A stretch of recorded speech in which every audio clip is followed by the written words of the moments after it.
السلام عليكم، اهلا وسهلا ومرحبا بكم في قناه جيهان. نتمنىكم تكونوا بخير وعلى خير وانتم كتشوفوا هذا الفيديو. اليوم ان شاء الله غنقترح لكم واحد الطريقه باش تحتفظوا على الربيع. القزبر والمعدنوس بحال هكا في المجمد، بلا ما كدي قصاح وما كيبغيش يتهز لينا الوقت اللي كنبغيو نخدموا به، مع واحد الشرموله اللي كتخليه كيجي لذيذ وزوين بزاف، وكنستعملوه في بزاف ديال الاستعمالات، كيسهل علينا بزاف الخدمه ديالنا في الكوزينه. بسم الله على بركة الله. عندي هنايا كمية اللي شوية كتيرة ديال القزبر والمعدنوس.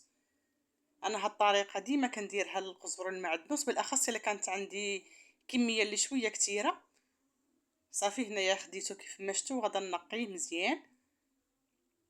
محيت دوك العواد اللي كيكونوا بحال هكا قاصحين، ما كيتقطعوش وما كيطحنوش، وكيخليو لينا الربيع ديالنا مزوينش، حتى الوقت اللي كنطيبوا به ما كيجيش زوين.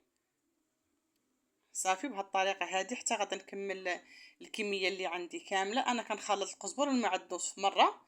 اللي بغات دير كل واحد بوحدو يمكن ليها تبع نفس الطريقه اللي غادا ندير.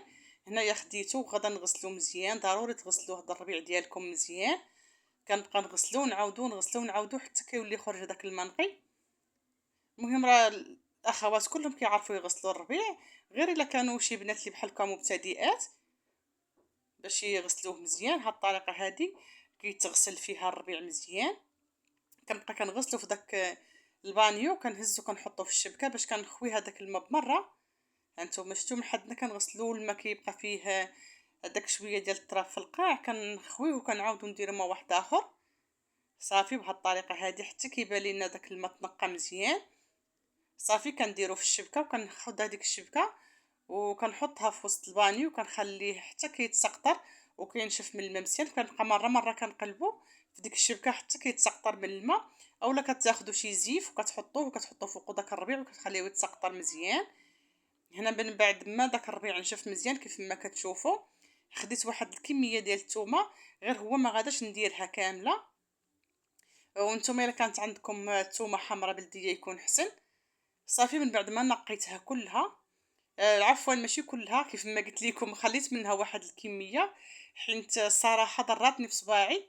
طيبات لقى هذا الصبع هذا اللي كنوريكم، والصبع الكبير في الايد الاخرى كاينين عندي واحد الليقات، ولكن فاش بغيت نجبدهم قالوا لي الا حطيتينه هزينا، قلبت عليهم الكوزينه ما لقيتهمش. من الاحسن نتوما ضروري ديروا الليقات فاش تبغوا تنقيو كميه كبيره ديال الثومه، حيت كطيب الصباع لدرجه انه الجلده ديال صباعي طارت بحال تحركت.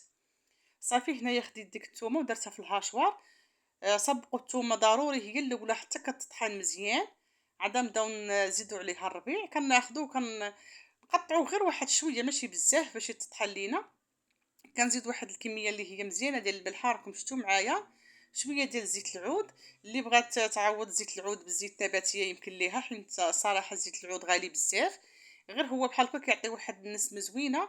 وكنبقاو كنستعملوا هاد الشرموله هادي اولا هاد الربيع واحد المده اللي هي طويله، كيبقى عندنا تقريبا حتى لشهر كنبقاو نخدموا به. داكشي علاش داك شويه ديال الزيت اللي درنا راه ما كيضيعش، ما كيكونش كتير بزاف، كيعطي غير واحد النسمه زوينه. صافي غادا نستمر بنفس الطريقه. صافي هنايا غادا نطحن ديك الكميه وغادا نخوي الهاشوار في واحد الاناء، وغادا نعاود نطحن الكميه الاخرى وغادا نديرها عاوتاني في داك البانيو. هانتوما كيف ما شفتوا صافي هاد الكميه صافي وغادا نخويه باش كتبقى كطحن لينا ما تبلوكاش لينا اولا تحرق ولا تخسر ولا شي حاجه، ما نكثروش عليها بزاف.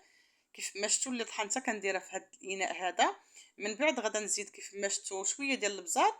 نتوما عينكم ميزانكم على حسب الكميه ديال الربيع والثومه اللي عندكم. زدت شويه البزار شويه التحميره، وعاود زدت واحد شويه ديال زيت العود. وبالنسبه للملحه راه كل مره فاش كنبغي نطحن كندير كميه ديال الملحه. صافي في الوقت اللي كنبغيو نطيبو راه ما كنزيدو الملحه حتى كنذوقو. صافي هنايا فرغته في هاد السوبيره هادي. صافي وغادا ناخذو وغادا نديرو في المجمد. راه ما كيجمدش بمره بحال الا كان غير الربيع بوحدو، كيولي قاصح بحال شي حجره. الا بغينا ناخذو منه كتكون واحد الصعوبه باش كناخذو منه. هذا الربيع هذا حين زايدين فيه الملحه وزايدين فيه الزيت راه ما كيجمدش بمره.